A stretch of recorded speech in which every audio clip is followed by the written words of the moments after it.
Tahu yang gambar Mek Yu masa sekolah digunakan dalam satu grup Facebook ni, grup budak-budak sekolah rendah dengan 12,000 members. Mek Yu terkejut, Mek Yu speechless. Sebab grup tu share gambar-gambar budak sekolah, budak kecil, termasuk gambar Mek Yu masa sekolah, dan komen-komen dekat semua gambar budak sekolah ni sangat menjijikkan. Ni antara komen-komen dekat gambar-gambar budak dekat situ.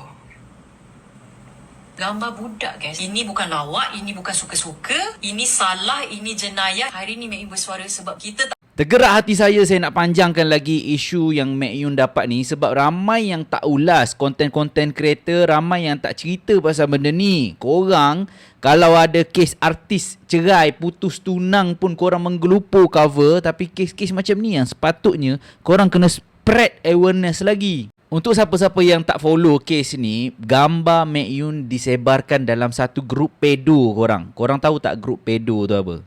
Dan diorang ni yang ada masalah mental, yang diorang suka benda pelik-pelik ni, korang check balik dekat komen-komen yang saya post bila saya hentam diorang yang ada yang melayan nafsu pelik-pelik diorang ni. Diorang cakap ini adalah ujian Allah.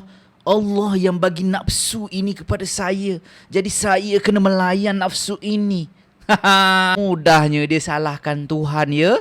Sampai tahap ni kan, kalau saya rasa tak perlulah untuk letak gambar-gambar anak-anak kecil dalam social media ni. Sebab ramai yang sakit otak. Grup pedo dekat Facebook tu ada 14,000 orang, guys, yang join grup tu. Grup budak-budak sekolah.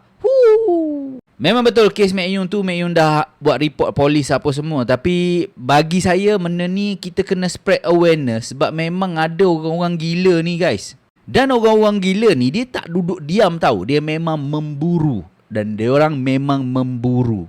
Tujuan saya buat video ni, saya nak bagi kesedaran kepada abang-abang, kakak-kakak saya semua sekalian. Korang kena sedar yang orang-orang gila ni, yang ada nafsu yang pelik-pelik, yang songsang-songsang ni, diorang ni bukan sikit. Diorang ni sangat ramai.